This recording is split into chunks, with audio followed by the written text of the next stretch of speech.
Hi. 6, 7. What the fuck are we doing anymore? I am constantly fascinated by how easily a word or a phrase can just absolutely destroy the way that we look at language. Among Us is a great example. I still can't take anyone saying the words imposter or sus seriously. Seeing a circle on top of a rectangle in any medium is still enough to break my brain. It's one of those things where something becomes such a huge mimetic touchstone that bends language around it to the point where it's a problem. A way that we reconcile the cultural and linguistic shifts that these things cause is that generally they happen for a reason. Like the imposter is called the imposter because they're trying to trick you into thinking they're someone they're not. Sus is literally just short for suspicious. It's grounded in reality. It makes sense. But what do you do when the thing upheaving a facet of our communication doesn't have an obvious meaning? What if something becomes so pervasive in the cultural zeitgeist purely on its own unknowable merits with no clear intention? Or, to put it more directly, what the fuck is 6-7? What happened last year? What was that? There was no goddamn way that we let a 2-digit number completely destroy our senses of humor or make our brains rot faster than they already are. I refuse. I reject your reality and substitute my own. Why are we letting this middle schooler instill the fear of God in us? I'm not fucking scared of you. I don't know what the fuck kind of drug we've all been on the last year to let this happen, but you know what? It's about time someone finds out. This video is going to end with me having a concrete answer as to the origins of 6-7, where it came from before it got memed into oblivion, finding out what inspired that previous usage, and following that thread until I am satisfied. I don't do research literally ever. I don't particularly enjoy knowing things or having thoughts, but the apparent meaninglessness of this goddamn meme has broken my brain and I need to try and fix it. Full disclaimer, I know that we as a society are behind so many layers of irony at this point that the thought of engaging with this fucking number sincerely is impossible to conceptualize. Unfortunately for you, I'm going to be taking this seriously to an uncomfortable degree. A while ago, RT Game famously tried to use his English degree to watch the entire Skibidi Toilet series and work out its narrative and its meaning. Obviously, the entire chat was clowning on both him and the series constantly, but he stayed the course and reiterated multiple times that there had to be something in here. As an English major, do you actually think someone will analyze it seriously? Well, that's why I'm here. This is exactly what we're doing. I'm just here because I want to understand it. So why not ask Dan, who? Yeah, we're experiencing culture. English major. We're experiencing culture. We want to actually understand it. That's exactly the shit I'm going for here. Except I don't have an English degree, so arguably I'll do it even worse. I don't believe 6-7 is meaningless. My soul can't align with the people who immediately discard such a cultural wrecking ball by claiming it was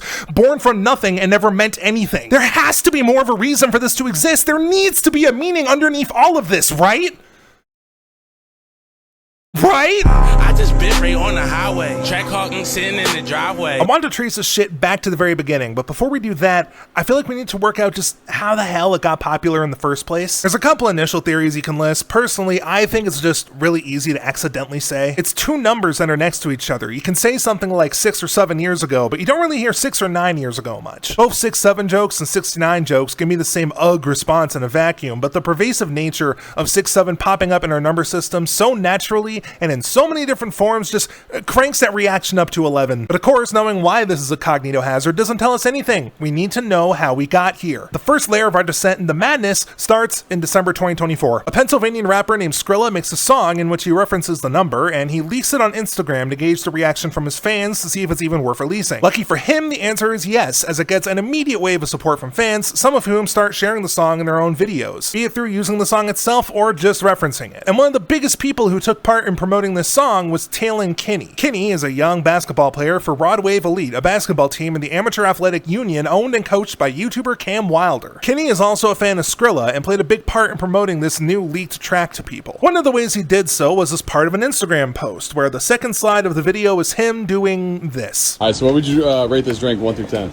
Like a 6, 7. Yeah. What you just saw was the beginning of the third impact. Contrary to what I believe, this kid wasn't the originator of the hand gesture or shouting the number. It was Kinney rating a fucking drink. Could you imagine how different the world would be right now if he never got Starbucks that day? Besides that though, the number started getting referenced in NBA highlights and edits posted to TikTok. A prominent example is when this dude mentions a player's height being 6'7" before cutting to the Skrilla track. I'm just realizing now that he literally moves like somebody that's 6'1", 6'2", except he's 6'7". I just bit right on the highway. This got almost 10 million views, by the the way. All around that, though, Kenny was definitely still a poster child for the 6'7" meme, which is why the trajectory of the meme global power level altered drastically at the end of March 2025. Cam Wilder, on top of being the coach for Taylor Kinney's theme, also is a influencer. He posts travel vlogs and game highlights for the team almost all the time. As basketball game season kicked off last year, March 14th saw Taylor Kinney doing a mock tryout to make sure he still has what it takes to be on the team.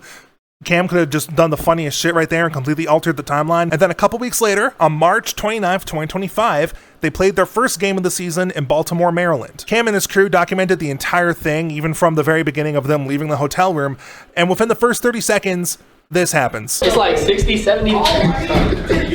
It's like 67 degrees or something. You know what I'm saying? All right, really? Oh. No, We're not bringing that here. You hear me? Foreshadowing is a literary device in which it goes as normal. They take the bus to the school they're playing at, get ready, and start the game, blah, blah, blah. And then, about a third of the way into the video, it happens. The camera operator points the camera towards the crowd, pushes into two kids near the front, and we get the clip that has defined the meme landscape for an entire year.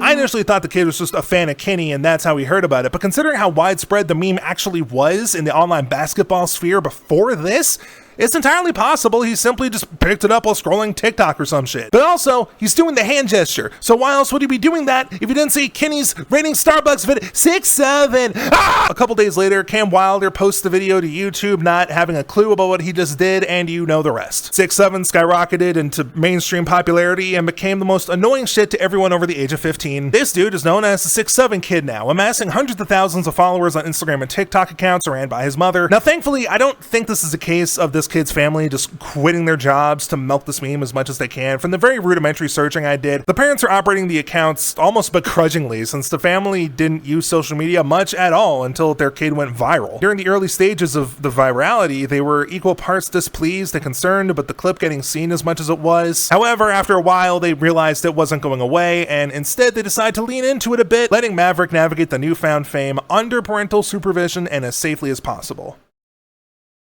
So that's what I had written after watching an interview they did with Know Your Meme, but I don't know if I still believe it considering that Maverick made a Cameo account a month later. That is worrying. I don't know the motivation behind it. Maybe it was Maverick's idea. Maybe he just thought it'd be fun to earn some extra cash. But I'm always nervous about parents setting up business models where their kids are the breadwinners. It doesn't seem super big or anything close to something you can live off of, so I'm assuming it's just a side hustle. But regardless, I hope the parents understand that taking advantage of your kid's viral fame is pretty dangerous territory, even if you're doing what you can to do it right and if the kid says they want to do it. Alright, enough of the dude with no kids lecturing parents. All the other details are common knowledge at this point, but a couple more fun things.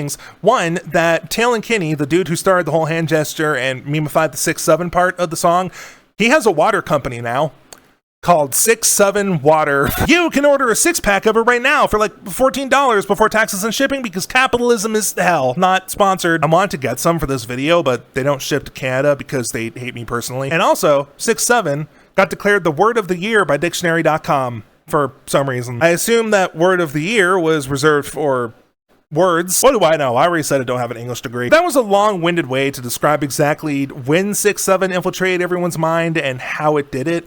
And it all started with this fucking song. Skrilla is a rapper from Philadelphia, Pennsylvania. He started selling drugs at the age of 12, making it a full-time gig when he dropped out of school to do so. And he made a pretty decent amount of money doing it. And it's kind of inspiring in this economy. Fast forward a few years though, and he finds another passion in rap music. He released a couple albums and got well known in the music space before getting more mainstream notoriety, reason being pretty much everything we just fucking talked about. Have you been listening? He even played in the Amateur Athletic Union, just like Taylor Kinney does now, and Kenny was actually a fan of Skrilla before this song came out. Nice connection, it don't really tell us anything though. So I decided to see if there's ever been an interview or a lyrical analysis where Skrilla himself talks about it, and I did find a video.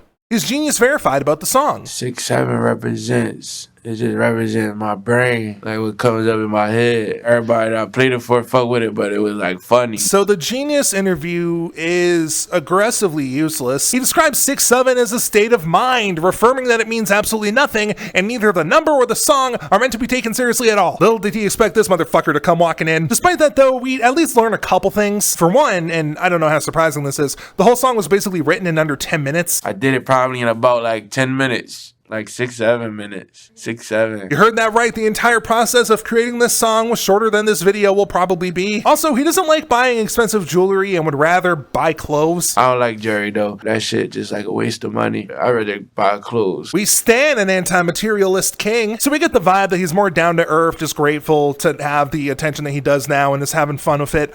But it doesn't tell us jack shit, so why do I care? I spent some time looking at a couple other interviews as well, which I'll get to later, but for the time being, I decided to say fuck it to the Genius verified thing and go to the unverified source. The Genius lyric page. If you don't know how Genius works because you haven't touched the internet in 20 years and you live under a rock, basically people are able to annotate different lyrics and then say what they think they mean on the side. Who just rang my phone? I'll kill you. And when the Genius mods and the super chronically online annotators aren't acting like Reddit mods, you can find some pretty interesting and insightful commentary there. As a surprise to no one, the line with 6-7 in it has been annotated to shit, and I'm surprised they just haven't locked it at this point. But within the annotation provided, there are 3 theories that dance around what the hell this number could possibly mean. One theory is how it could be a reference to how burial plots are measured, meaning each coffin is 6 feet in the ground and 7 feet apart from the fellow coffins. This is a pretty easy theory to debunk though, because it's just straight up not true. Turns out if you die in the 21st century, you're more likely to get buried like 3 to 4 feet as opposed to 6. Matter of fact, some places only need the graves to be like 1.5 feet deep. Anyone else excited for the zombie apocalypse now? The 6 feet thing originates from an obscure moment in history you probably never heard of called the bubonic plague. The mayor of London at the time was like, we gotta bury the bodies at least 6 feet deep because our understanding of germ theory tells us that any less dirt and the plague could penetrate it or something. Oi, bruv, in it. Since we've worked out more about our bodies in the last 400 years, we stopped being such drama queens about it. 6-foot graves haven't been the legal or common practice in a long time. As for the 7 feet apart thing, I couldn't find a single source anywhere verifying that that was true at any point. There's no information regarding laws dictating the distance between graves in current year, so I guess if you and your broski want to get buried next to each other since you're too insecure in your masculinity to share a coffin, you can just put them right next to each other. Who gives a shit? I think the average distance is actually only like 6 inches because it helps with soil management, but I'm just saying there's no law saying you can't cuddle up with a homie in the afterlife. I hope you enjoyed that lecture. In conclusion, I don't think Skrilla was thinking about the bubonic plague when inventing 6-7, so we can just consider that debunked. Number 2, 1067 police code. Another theory is that 6-7 refers to the police code 1067. My brain is ruined. Police officers use the code format of 10 number to quickly relay information, such as 10-4, meaning that you understand the information and or what you're told to do. In Pennsylvania, a police officer reporting the code 1067 would mean that someone died. L. In the line before this one, Skrilla says this. The way that switch, I know he died. A switch is a gun attachment that essentially makes a pew-pew go pew, pew, pew, pew, pew, pew, pew, pew, pew, pew. I don't know anything about guns. Someone smarter than me can elaborate on it in the comments if you want, but all you need to know is that switches are very illegal and if installed incorrectly, can make your gun just explode. Skrilla is looking at his aforementioned bro with a switch on his gun and acknowledges that the way he has it installed, it'll probably kill him. And when it does, the cop is going to say 1067. This is reinforced in the same line when he says Bit Ray on the highway. where bip can mean a couple of things. One, this is imitating a gun noise, although I'm unsure if this writer has heard a gun before. Beer. Beer. Beer. Beer. And the other possibly applicable definition is that it's slang for breaking a car window. Combine that with the 1067 theory, this could mean that Skrilla, or the person with the gun attachment, shot through a window and killed a dude. But with that said, I don't entirely think that meshes well with the preceding line implying that the dude shooting is the one who would be dead in the scenario. Not only that, but the car breaking slang is more prominent in the West Coast, which, while I'm bad at geography, I'm pretty sure is not near Philadelphia. So if we choose to discard this theory as well, then that leaves us with the one that I think is most likely. It's possible that 6-7 is a reference to 67th Street in Philadelphia. He grew up in the Kensington neighborhood of the city, which on a map is a pretty long distance away from that street, but I mean, I don't know, public transit exists. Simply Googling 67th Street Philadelphia kind of reinforces it with mentions of Skrilla having family in that area. Unfortunately, finding a lot of details about 67th Street now is difficult because the meme has just taken over everything at this point. But I was also led down another rabbit hole. Skrilla's music is mainly in the genre of drill music, or drill rap, which has quite a strong scene and community in Philly. Specifically, a gang representing the block of 67th Street and Elmwood, known as YSN, who also make their own music in a similar style, one of whom even shouted out Skrilla on a podcast recently. Skrilla, like that's my man. We went song for song. He gave me a verse. I owe him a verse right now. I owe Skrilla a verse right now. I'm gonna get that done soon, but he been saying 6'7". Like he got a song with G Herbo saying that shit and all. Like he been saying that shit. The song I was gonna hop on that joint and all. Like, he said he gonna put me on and all that, but I was out Egypt. I'm out Egypt buying a house. You feel me? Like I'm out Egypt buying a house. I ain't gonna Pop it, man. That ain't no regular shit. That ain't no regular song. With that in mind, it seems like the strongest connection we have so far, but I still don't know if there's enough to tie the reference to 6'7" to that block. Is what I would say if I didn't find this interview. But there's no like special meaning like behind it. It's just 6'7". Is that it's just a number or a block or just a scar? It mean a block though, but Bro, let it slip. 6'7" is a block, and inductive reasoning will tell you that it's not a block of cheese. Now we know that 6'7" refers to a city block. Using what we have currently, him being in Philly, his connection with the drill rap scene, as well as the drug trade, I'm basically 100% certain that 6'7" is a reference to that. And that's the answer. 6'7" is referring to the city block. But have we gone far enough? Probably. I should probably stop. I don't know why I'm still doing this. I pop the perk and pop the blue. I get geek like a custom dude. Full disclaimer, I am a Canadian white man who is incredibly privileged and lucky to be living the life that I currently am. What you're about to hear is my summary from reading news articles and looking at a few prominent players in the scene say their piece, and I'm relaying it as objectively as I can, even if I crack jokes in between. If I get anything wrong, please know that's not out of malice or disrespect. It can be attributed to the fact that I am stupid. If any corrections need to be made for this section or any other, leave a comment letting me know, and I'll pin a comment with any corrections. Got it? Cool, let's go. So drill music, aka drill rap, is a subcategory of hip-hop originating from Chicago. It started somewhere in the early 2010s, but got mainstream popularity with the success of Chicagoan rappers like Chief Keef and King Louie, the only two people on the Wikipedia page that I recognize. Drill lyrics, 90% of the time, are incredibly violent and combative, and 90% of the time, directed at real people. Like a lot of rappers since hip-hop's inception, a lot of motivation behind the art is to prove that you're the best in the game and to put other rappers in their place. But another major part is to make enough money to stop having to make a living outside of the law, to be able to leave the destructive life of crime behind, go somewhere else and make shit better for yourself and your family and your community. In other words, to get out of the hood. You used to have to try to appease record labels in order to get a shot at that, but with the advent of YouTube and streaming, it's a goal that anyone can reach. And consequently, everyone wants to reach it. And if you're in a more disenfranchised neighborhood, you're willing to do a lot more to get there. I mentioned Chief Keef earlier in passing, but we need to loop back around because his influence on drill can't be overstated. He's essentially the dude that slingshot drill rap into the mainstream back in 2012 when he got a $6 million record deal with Interscope Records when he was 16. You remember I Don't Like? A snitch, nigga, that's that shit I don't like. That shit was influential as hell for artists like Kanye and Drake, two musicians who made some groundbreaking stuff in the mid-2010s before fading into obscurity and doing nothing else. In addition to doing music though, Chief Keef is part of the Black Disciples, one of the largest street gangs in Chicago. According to Wikipedia, the business ventures they embark on include, but aren't limited to, drug trafficking, arms trafficking, racketeering, money laundering, illegal gambling operations, robbery, theft, extortion, burglary, and murder. So they have a lot of fun over there. They aren't the only gang in Chicago though, so if you wanted to work with another group of teenagers to get your heroin within the city, that was your prerogative as a consumer in the marketplace. However, the CEOs of each gang weren't just interested in providing a service so much as they wanted more market share. Many gangs want to monopolize the city and don't care what it takes to buy out the competition. So consequently, gangs often try to expand their territory this way. Black Disciples did this with the Gangster Disciples in 1969, forming the Black Gangster Disciples Nation. Rolls right off the tongue. All was well and good for a few years until 1974 when the leader of the Gangster Disciples got life in prison for murder and the Black Disciples leader got kidney failure after getting shot in the kidney.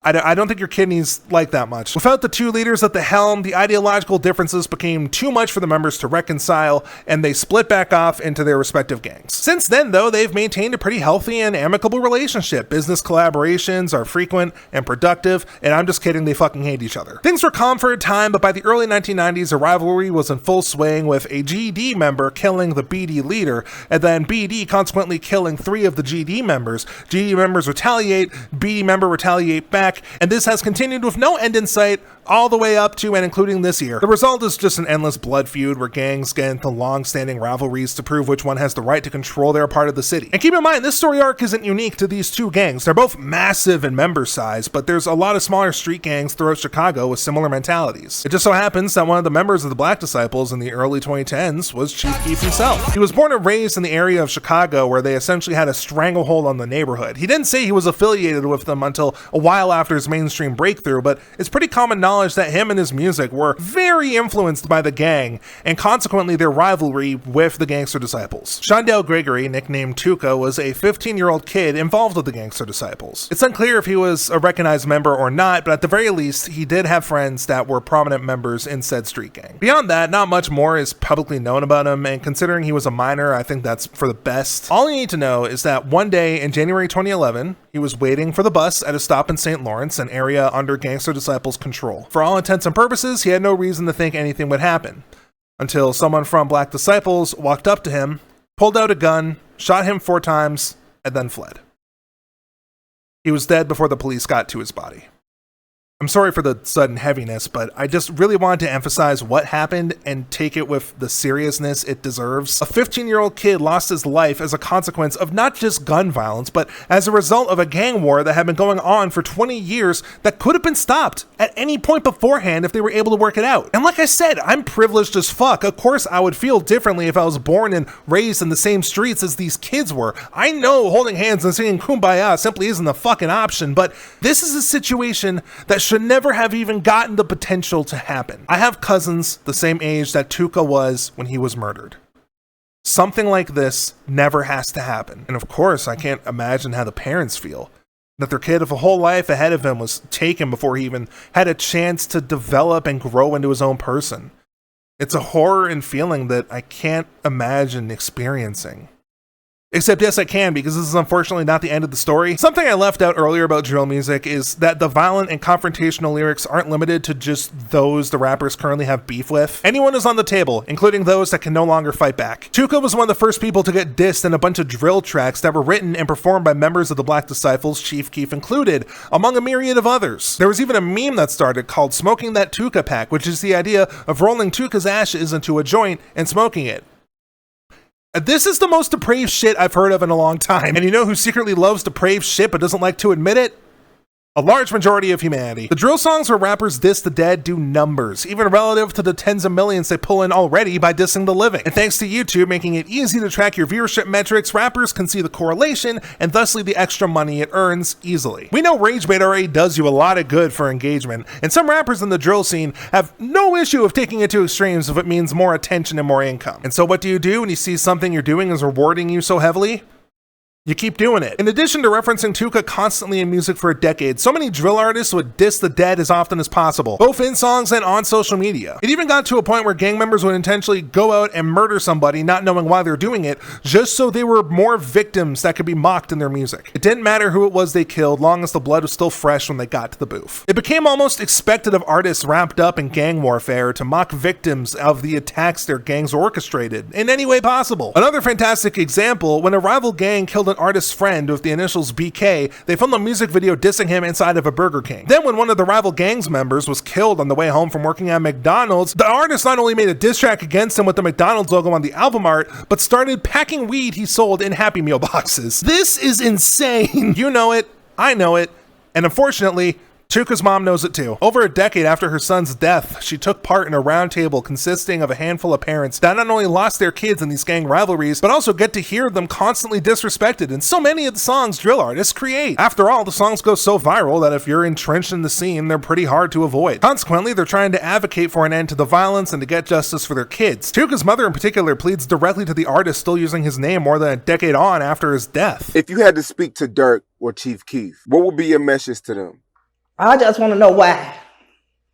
Why? That's all I have to ask them. Why? What have my son done to y'all to make y'all, disrespect him like this? Every song they make, we smoking on Tuka, fuck Tuka this, fuck Tuka that. You know how long my son been gone? Since 2011, this is 2022, and he's still a trending topic. Every time you turn around, if it's like the upcoming ones, it's the industry, people that's already in the industry, and they don't even know my son. They just went off with something somebody else said about my son. I just wanted to stop. I just want us to come together as one. They came up with that song, Smoking on Tuka. It's not no weed, that's my son. That's what I brought in this world. Listen, man, when I die, if someone starts a campaign to diss my corpse, I wouldn't really care, seeing as how I'd be dead. But it's hard to not sympathize with her on this. Like, not only are you going through the immense grief of losing a child, but you're constantly bombarded by the gang associated with his death, mocking him for no reason other than it's popular to do so. Now, I want to be fair and also point out that it looks like shortly after his interview happened, Chief Keef did tell some of his cohorts not to bring up Tuka anymore, and they're shit-talking and beefing. And many other artists in the game, such as Lil Durk, have been stepping away and discouraging people from the practice. Which, you know, is a good thing and awesome, and I love that for you. But did it really need to take 10 years and the mother begging you to realize that maybe what you're doing is a net negative on the world that isn't worth it no matter how much clout it gets you? I've already devoted way too much to this video by giving the very basic level backstory on an entire musical subculture and its complexities and entanglement with gang warfare, so I'll wrap it up quickly. Much like how most people are annoyed by 6-7, which this is still a video about, the police and governing bodies in the States and the UK are annoyed at the drill scene existing. In response, police and legislators have been trying to kill the drill scene completely. Legislators have been attempting and sometimes succeeding to pass and enforce laws that result in taking down drill music videos, stopping people from attending their live shows, getting them removed from festival lineups, and perhaps the dumbest one of all, allowing song lyrics to be used as evidence in court. Song lyrics. You ever wrote a song from the POV of a fictional character who killed a man? Have fun with your 25 to life, dumbass. It's the same thing as when police raid and tear down tents set up by the homeless. They don't want to end the homelessness problem. They want to end homeless people's lives. Sorry. Sometimes the woke mind virus calls to me like the Green Goblin mask. I know I just spent a little bit expressing my distaste for the drill scene and what the internet is incentivizing them to do, but I hope it's obvious I don't hate the individual people involved in the scene. They're just trying to make a living in a neighborhood where their opportunities to thrive are stifled and the world around them is crumbling anyway. If anything, I have more of a problem with the socioeconomic and political systems that put kids in these environments in the first place. And trying to legislate away their form of artistic expression, no matter how fucked up and dark it is, it's not going to the root of the problem, let alone have the potential to fix it. And this is what I think 6-7 is referring to. The fact that the scene is the result of generational trauma and disparity where being denied the opportunities to do right, they're forced to turn the other way. And the other way is incentivizing people to make music that harms more than it helps. But on the flip side, it shines a spotlight on how terrible the lives of people trapped and alienated in these underprivileged neighborhoods where it's constantly a do or die scenario can be. It's showcasing how dark and nihilistic a lot of their attitudes are because it's all they've known. And with the drill music scene, maybe being able to bring some awareness. What? What do you mean? But no. What the fuck is that? My niggas the realest in town. You niggas are really some jokes. Fucking jokes. Feds look bro watching East End. We're all going to hell and I'm on the express train to the 9th circle. I thought this video was done. I thought we were done here, but no, you couldn't let me just have this.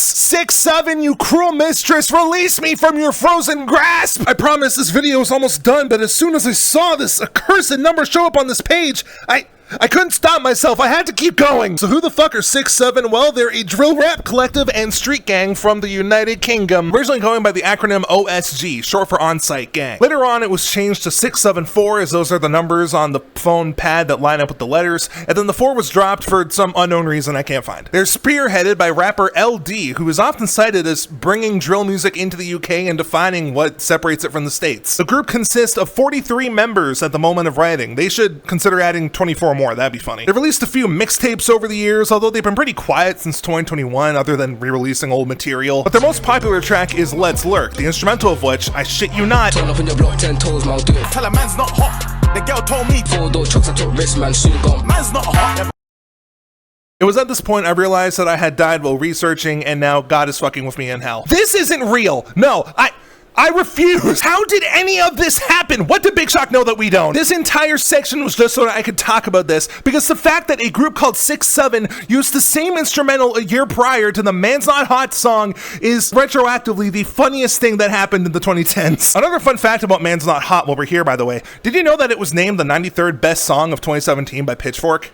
Learning things like these makes me glad I never killed myself. The UK drill scene isn't as bad for the whole murdering people thing as it is in the States from what I've read, but there's still some fucked up stuff that happened in the past with the group. You got the standard drug trafficking shit that led to 16 people getting arrested. Some people got stabbed. It makes sense, it's the UK, they do things classier there. There was even a case of a police officer shooting and killing one of the members, and it resulted in the group putting a $10,000 bounty on his head that resulted in him having to go into hiding for like a year and a half. That entire story is wild. I definitely encourage you to read the Wikipedia article on it. But the most important legal disputes I want to mention involve LD. The first one was when he got served an antisocial behavioral order, which I guess is just the UK's way of calling you weird. As a consequence, he wasn't allowed to release or perform any music under his alias at the time, Scribs. So he started releasing stuff as LD instead, wearing a mask to hide his identity. And then, once again, I shit you not, immediately after the ABSO was over, he made and released a new song just announcing that he was Scribs the entire time. I don't know why, but that's really fucking funny to me. And the other one was for the drug trafficking operation in which 16 people were arrested. The majority of the arrests actually happened back in 2018,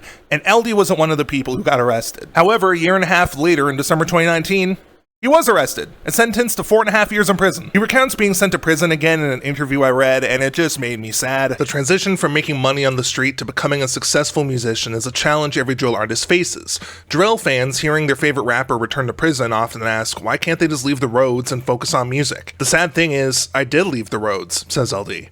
But like they say, your past follows you, which is basically what the tape is about. I thought, yeah, cool, I've left this life, I can go and chill, not knowing that I was being watched. Like I said, he was sentenced to 4.5 years in prison for conspiring to sell cocaine and heroin, but his sentence was shortened and he was released in under 2 years. The entire time, he denied that he was involved in the operation, saying as much again while promoting his 2021 mixtape, Who's Watching? I've stayed out of crime for years now, and they've used old crimes to drag me back into prison. I don't need to sell drugs. I've been making music money for years. It doesn't make sense. It's not just me. Some other innocent guys got locked up. Good people we have around us. They want us all to be drug dealers and gang members. They painted a picture of what they wanted us to be and ruined people's lives. You have a man who did everything like you're supposed to in the scene to pull yourself out of poverty, make a better life for yourself, get clean, be happy and healthy, and yet the police still found a way to bring him back into the prison system where they deemed he belonged. I don't think it's a coincidence that 2018 and 2019 saw 6-7 began to slow down releases until the eventual just full stop in 2021. After years of fighting with police stopping them from playing shows or releasing music, they probably just thought it wasn't worth it to even try. They became super successful in their craft, and as a reward, their art was stifled at best and destroyed at worst. It really isn't fair that this is how it happened, and I hope LD gets to make more art in the future, be it solo or with the whole gang. Now, all that to say, I don't think Skrilla's reference to 6-7 is about the UK drill group specifically. At most, it's a happy accident, but it did provide even further insight for me into what goes on in the drill music scene and about how at the end of the day, even if people have the motives and the sensibilities all fucked up, the people just want to make art that reflects their lives and to hopefully earn enough money to live a better life than they are now. In the Johnny Dang interview, when pressed, Skrilla says this. It mean a block though, but it's not what it mean to everybody else now. So it's just like turning something negative to something positive, you know? 6-7 is referring to the city block, and we already knew that. He basically gets as close to saying it as he can without just outright confirming it. However, he also acknowledges that the number itself has vastly outgrown what it symbolizes and what it means to him. You had someone involved in a scene where losing friends and gang warfare was so commonplace that it makes you numb, where blood feuds and murder were what you had to deal with in order to survive, where even getting a chance of making any money to get out of your neighborhood meant having to do things that nobody should ever have to do. Skrilla took that very real experience and channeled it into his music. 6-7 is just a tiny part in his discography where he transmutes his struggles and trauma into artistic expression, one of the core tenets of the scene and culture within Philadelphia. And it's almost tragic in a way that Skrilla hit the mainstream in the worst way possible. I don't know about you, but if someone took one word from a song I wrote, discovered it had mimetic qualities so powerful, it ended up taking the world by storm so aggressively that people are sick of it immediately upon arrival, I would be equal parts sad as mad and shit as fuck. But could you blame me though? I had some serious intent with my music. I wanted it to be treated with some degree of respect because it's something I truly believe in. And now my legacy is always going to be tied to some random middle schooler referencing me in the dumbest way possible? 6-7! I'd be bothered. I'd be peeved. I might even be displeased. I assume that most artists would feel similar to me if they were in that situation. Their art isn't being taken seriously at all. It can feel like you aren't providing anything meaningful in the way you set out to. But in this case, Skrilla is making the conscious choice to not tarnish the culturally agreed upon meaninglessness of this number by agreeing with it himself. Little did he know that a year later, some gay wolf with too much time on his hands would endure the psychic damage to work it out himself. I spent so much time wondering why in other interviews he insisted so endlessly that 6'7" had no meaning when, like, it has to mean something. You put it in the fucking song. But in this interview, in this exact moment, I truly realized what he was saying. 6'7" is meaningless. Not by context being forgotten, not by Gen Alpha corroding it away, but because that's what Skrilla wants. In another interview recorded months before making Doot Doot, did I ever see the actual name of the song? That's the name of the song. He talks pretty openly about not only growing up in Kensington, selling drugs to make ends meet and then some, but at the end, he says this. I come from the trenches, but she come from the trenches too, though, so I want her to, like, get out of there where my kids could be like kind of like white kids too, like hang around. You know what I'm saying though? You want your kids to have a better life. Yeah, exactly. Gang warfare and the music scene that spawned around it didn't happen because gang members just like shooting people. It's a means to survive in the underprivileged neighborhoods they've been relegated to. And whether it's selling drugs, killing your rivals, getting 1 million streams, getting the money to build a better life for yourself is the end goal. I could go on forever about just how nuanced you have to be when analyzing the economic systems and consequenting social structures, and the resulting social structures that breed these environments, but that's outside the scope of this video, and I like to think I've done a good job convincing you of why it's not as black and white as people think. All that to say, I think we've reached the end of the thread, and we can finally answer the question at the top of the video. So, what the fuck is 6'7"? I interpret it as a nod to a scene where Skrilla grew up, filled with struggling people making music and trying to build better lives for themselves, but respecting Skrilla's wishes, I will say that 6'7" means nothing. And that's okay, that in itself is a valid meaning and intention. If Skrilla wants to keep the meaning of the number a mystery, not just because it had ruined the vibe, but because he enjoys seeing the positive spin it's gotten among today's youth, then I think it's a beautiful artistic choice that deserves to be respected on its own merits. And simultaneously, if it didn't get so popular and drive me insane enough to make this video, I never would have personally gotten all the information I have about a music scene that I can tell is really important to Skrilla, both musically and culturally. I don't have a good way to tie this all together, so if you take away one thing from the video, let it be this. Intentional meaninglessness is still a meaning, and it can be just as impactful, if not more so, than ascribing meaning to something that doesn't need or want it. And if that's the case, then it kind of goes against the entire point of this video. I already wrote the whole fucking script. You guys are getting it anyway. Fuck you. All right, I'm recording this in one take because I'm watching a movie with my friends right now, and I realized I should probably do an outro, so I'm multitasking. So first of all, hope you enjoyed the video. Don't know when or if I'll do another one like this. This was by far the most amount of work I've put into a video ever, so I hope it came through, and I hope you enjoyed it. As well, if you are interested in hearing me yap for even longer for some reason, the newest episode of the How Could You Forget podcast features a lot more of me yapping. There's even a music-themed game that we do that is just torturing me for 15 minutes straight, and it's really funny. Once again, thank you very much. I hope you enjoyed. Kiss your cat. Let your cat know I love him. I don't really love you, but your cat's cool. Okay, bye.